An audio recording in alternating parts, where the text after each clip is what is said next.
और पहले अगर आपने कोई टाइम टेबल बनाया होगा तो उसको आपको अब चेंज करने का भी ज़रूरत पड़ेगा। क्यों? हेलो स्टूडेंट्स, आप सभी का स्वागत है। तो बच्चों, जितने भी फेस्टिवल्स थे वो अब सारे ख़त्म हो चुके हैं।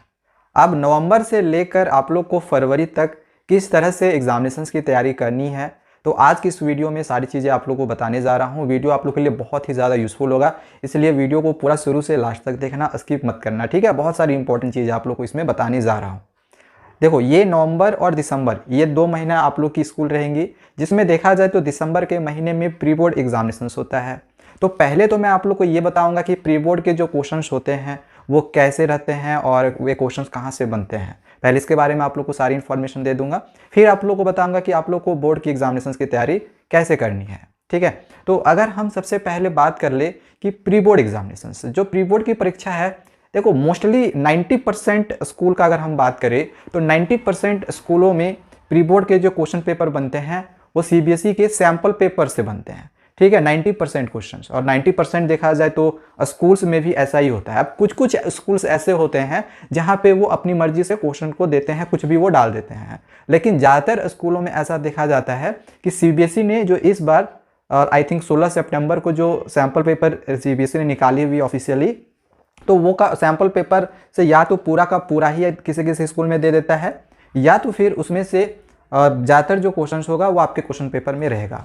तो सबसे पहला आप लोग का काम है कि सीबीएसई ने जो सैम्पल पेपर निकाली हुई है उसके जितने भी क्वेश्चंस हैं उन क्वेश्चंस को अच्छे से याद कर लो, अच्छे से प्रैक्टिस कर लो, ठीक है। हमने सारे जितने भी सब्जेक्ट्स हैं उन सब्जेक्ट्स के क्वेश्चन पेपर का जो भी सैम्पल पेपर है वो हमने ऑलरेडी बना रखा है। मैथमेटिक्स का सॉल्यूशन भी हमने पूरा कर दिया है, अगर देखना होगा तो डिस्क्रिप्शन पे मैं लिंक दे दूंगा, जाके देख लेना, ठीक है। तो ये प्री बोर्ड से रिलेटेड हो गया। प्री बोर्ड के लिए ज़्यादा परेशान मत होना, बस सीबीएसई के सैम्पल पेपर वो कर लेना, आपका सारा काम हो जाएगा, ठीक है। हालांकि हम अब इंपॉर्टेंट क्वेश्चन जो आप लोग को बताने जा रहे हैं तो उसमें आप लोग को प्री बोर्ड का भी इंपॉर्टेंट और प्लस में जो आपकी जो मेन बोर्ड एग्जामिनेशन होगी, दोनों को मिला के मैं आप लोग को इंपॉर्टेंट क्वेश्चन दूंगा, ठीक है। दोनों में से कहीं पर भी आपके एग्जामिनेशन में आ जाएगा, तो उन इंपॉर्टेंट क्वेश्चन की वीडियोस को देखते रहना। आगे इसके बारे में बता रहा हूँ, ठीक है। तो प्री बोर्ड आपको समझ में आ गया कि आपको सैम्पल पेपर से तैयारी करके रखनी है। अब आते हैं board examination plus pre board, ये दोनों के लिए आप लोग का काम देगा, ठीक है। देखो, सबसे पहली चीज़ कि अगर दिसंबर में प्री बोर्ड हो रही है और जनवरी में होगा नहीं, ठीक है, दिसंबर में सारे स्कूलों में प्री बोर्ड एग्जामिनेशन हो रही है, तो दिसंबर से पहले आपकी जितनी भी कोर्सेज हैं वो आप लोग की कंप्लीट होनी चाहिए। यानी कि कोशिश करना है कि एटलीस्ट देखो 20 से 25 नवंबर तक जितने भी आपके सब्जेक्ट्स हैं सभी सब्जेक्ट्स के चैप्टर्स को जितनी जल्दी से जल्दी हो सके आप कंप्लीट कर लो, ताकि इससे क्या होगा कि आगे आने वाले समय में हमें और ज़्यादा समय मिलेगा और उस समय हम ज़्यादा बेहतर तरीके से और अपनी तैयारी को कर सकते हैं। आपके चैप्टर्स कंप्लीट रहेंगे तो आप लोग को ज़्यादा आगे दिक्कत नहीं होगा, और जिन बच्चों के अभी तक चैप्टर्स कंप्लीट नहीं है तो वे थोड़ा सा और अवेयर हो जाएं और जितनी जल्दी हो सके अपने चैप्टर्स को कंप्लीट करने में वो लग जाएं, ठीक है। सिलेबस देखना होगा तो इसके लिए भी हमने ऑलरेडी वीडियोज़ बनाई हुई है, जाके देखना, आप लोग को मिल जाएगा, ओके। अब देखो, दूसरी इंपॉर्टेंट चीज़ कि अगर आपने चैप्टर को पूरा कंप्लीट कर लिया, मैं आपको रोड मैप बता रहा हूं कि आप दिसंबर से फरवरी तक कैसे तैयारी करोगे। तो पहली चीज मैंने आप लोग को बता दिया, पहला काम है कि सारा चैप्टर को कंप्लीट कर लेना, ठीक है। इसके बाद दूसरा काम क्या है, चैप्टर कंप्लीट कर लेने के बाद उन क्वेश्चंस की प्रैक्टिस करना। प्रैक्टिस कहाँ करना, तो एनसीईआरटी के जो क्वेश्चंस है वो तो रहेंगे ही रहेंगे, तो एनसीईआरटी बुक में तो ज़्यादा क्वेश्चंस है नहीं, तो प्रैक्टिस करने के लिए हमें एक स्पेशल सैम्पल पेपर की जरूरत पड़ेगी। तो मैं हमेशा से रिकमेंड करता हूं एजुकार्ट की सैम्पल पेपर। अब ऐसा क्यों है, मैं क्यों रिकमेंड करता हूं एजुकार्ट की सैम्पल पेपर, तो इसके पीछे का रीज़न ये है कि देखो, आपको एक सबसे पहले तो एक ऐसे सैम्पल पेपर की जरूरत रहेगी जिसमें ज़्यादातर क्वेश्चन दिया हुआ हो, ठीक है, जिसमें ज़्यादा सेट होगा। ज़्यादा सेट्स होंगे तो आप ज़्यादा क्वेश्चंस की प्रैक्टिस कर लोगे, उसमें आपके जो प्रैक्टिस होंगे वो भी हो जाएंगे, रिवीजन हो जाएंगे, और इस बुक से क्वेश्चंस आ भी जाएंगे, ठीक है। एग्जामिनेशन में एजुकार्ट के बुक से क्वेश्चंस भी आती है, तो उसमें आपको बहुत सारे फायदे हैं।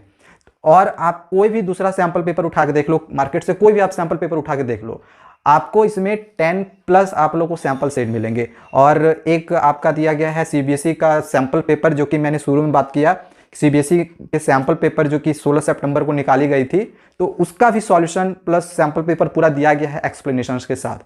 तो वो भी इसमें दिया ही हुआ है, तो आपका प्री बोर्ड में भी काम आ जाएगा, बोर्ड एग्जामिनेशंस में भी काम आ जाएगा।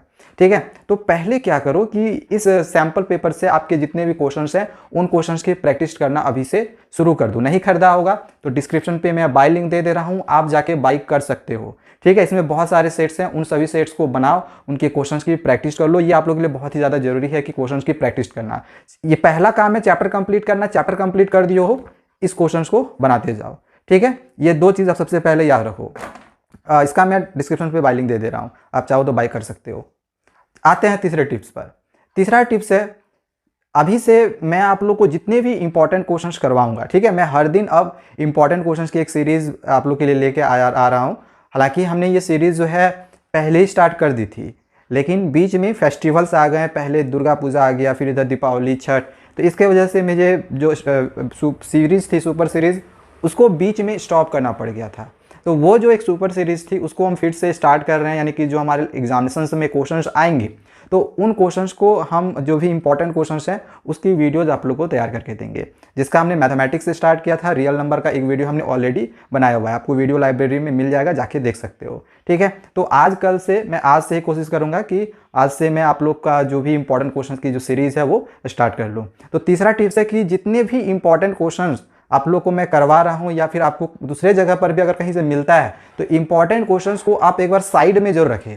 ठीक है, साइड में मतलब कहने का मतलब क्या है कि किसी एक कॉपी में इंपॉर्टेंट क्वेश्चंस को नोट डाउन करते जाएं और उसको याद करते जाएं, उन क्वेश्चंस की प्रैक्टिस करते जाएं। क्योंकि इंपॉर्टेंट क्वेश्चन से अगर आप तैयारी करोगे तो एक तो आपको मेन क्वेश्चन का पता चल जाएगा कि हाँ ये हमारे लिए एग्जामिनेशन के लिए इंपॉर्टेंट है, वो क्वेश्चन एग्जामिनेशन में आपका आ भी जाएगा। तो ये आपके बहुत काम आने वाली है इंपॉर्टेंट क्वेश्चन की वीडियो। ठीक है, तो उसको अच्छे से आप लोग पढ़ते जाना और उन क्वेश्चंस की तैयारी करते जाना। ठीक, ओके। इसके बाद आ जाते हैं हम अपने चौथे टिप्स में। देखो, अभी तक आपने अगर कोई भी टाइम टेबल नहीं बनाया था तो अभी तक तो चलेगा, लेकिन अब आप लोग को एक टाइम टेबल जरूर बना लेना है कि आपको कब उठना है, कब पढ़ना है, कब से आपको तैयारी करना है। और पहले अगर आपने कोई टाइम टेबल बनाया होगा तो उसको आपको अब चेंज करने का भी ज़रूरत पड़ेगा। क्यों? ऐसा इसलिए है क्योंकि अब जो है आप लोग की विंटर सीजन आ रही है, ठंडे का मौसम होगा, रात लंबा होगा, दिन छोटा होगा, तो उसके अनुसार अब आपको एक नए टाइम टेबल की ज़रूरत होगी। अगर आपको पता नहीं चल पाएगा कि हम टाइम टेबल कैसे बनाए तो कमेंट करना, मैं एक टाइम टेबल भी आप लोग को बना के दे दूंगा जिसके अनुसार अपनी तैयारी को आप कर सकते हो, उसके अनुसार आप पढ़ सकते हो। वरना मेरा तो यही मानना रहता है कि अगर स्टूडेंट्स अपने से खुद से टाइम टेबल बनाते हैं तो उनके लिए ज़्यादा अच्छा रहता है, क्योंकि डिफरेंट स्टूडेंट के डिफरेंट पढ़ने की टाइमिंग होती है। अब जैसे मुझे रात में पढ़ना पसंद है, किसी को दिन में पढ़ना पसंद होगा, तो अभी से आप लोग को एक अच्छे से टाइम टेबल की ज़रूरत होगी। तो या तो खुद बना लो, और अगर आप खुद से नहीं बना पा रहे हो तो एक बार आप लोग कमेंट करना और अपने स्टडी का रूटीन भी बता देना कि आप कब पढ़ना पसंद करते हो। मैं उसके अकॉर्डिंग आप लोग के लिए एक टाइम टेबल भी बना के दे दूँगा। ठीक है, और उसके अनुसार अपनी तैयारी को करते जाना। तो ये हो गया चौथी टिप्स। एंड लास्ट, अब पांचवें टिप्स का बात करें तो देखो, एग्जामिनेशन के समय ना स्टूडेंट्स के ऊपर एक प्रेशर सा रहता है कि हमें चैप्टर कंप्लीट करना है, सिलेबस को पूरा कंप्लीट करना है, इतने सारे चैप्टर्स हैं, तो उसको लेके जो स्टूडेंट्स होते हैं बहुत ज़्यादा डिप्रेशन में चले जाते हैं। तो उनको पता ही नहीं चलता है कि हम स्टार्ट कहाँ से करें, हम क्या पढ़ें। हम जब सोशल साइंस में हिस्ट्री पढ़ते हैं पता चलता है मैथ छूट रहा है, मैथ बना रहे होते हैं तो लग रहा है कि साइंस छूटा हुआ है। मतलब होता क्या है कि एक सब्जेक्ट पढ़ते हैं तो दूसरे सब्जेक्ट का एक टेंशन सा लगने लगता है कि ये मेरा अधूरा है, ये मेरा अधूरा है, ये मेरा अधूरा है। तो सबसे पहली चीज़ कि उस चीज़ को सोचना नहीं है कि मेरा कौन सा चैप्टर अभी छूटा हुआ है। ठीक है, आपने जिस चैप्टर को स्टार्ट किया हुआ है पहले उसको आप ख़त्म करो। ओके, और एग्जामिनेशंस का फियर तो बिल्कुल भी रहना नहीं चाहिए। अगर आपके दिमाग में एग्जामिनेशंस का एक डर होगा तो आप पढ़ा हुआ भी भूल जाओगे। ये आपने कई बार महसूस किया होगा कि जब आप कभी स्कूल में एग्जामिनेशन देने के लिए जा रहे होगे तो कभी कभी ऐसा होता है कि हम जो याद करके गए हैं तो उसको हम एग्जामिनेशन में लिख भी नहीं पाते हैं। ठीक है, क्योंकि दो चीज़ में रीज़न होता है। एक तो रीज़न तो एग्जामिनेशन का डर भी होता है, दूसरा रीज़न ये भी होता है कि आपने चैप्टर के जो क्वेश्चंस हैं उसको आपने एक बार याद करके गया। ठीक है, इससे पहले आपने उसको याद नहीं किया था। अगर आप उसी क्वेश्चंस को 2 बार 3 बार 4 बार याद करते हो तो आपको वो चीज़ हमेशा याद रह जाती है। अब आपने कल पढ़ा पहली बार या फिर कल आपने पहली बार याद किया, वो क्वेश्चन एग्जामिनेशन में आया, अब हम उसको लिखने की कोशिश कर रहे हैं तो आप नहीं लिख पाओगे। ठीक है, तो वहाँ पे दो रीज़न होता है। एक तो आपका एग्जामिनेशन का डर भी रहता है, दूसरा चीज़ कि आपने सिर्फ एक ही बार याद किया तो वो थोड़ा सा माइंड में रहने में वो थोड़ा सा प्रॉब्लम करता है। तो कोशिश करो कि अभी से 2-3 बार आप लोग किसी भी क्वेश्चंस को याद करते जाओगे एग्जामिनेशन से पहले बस आप रिवीजन कर लोगे तो वो आपको जल्दी याद होगा रिवीजन वाला।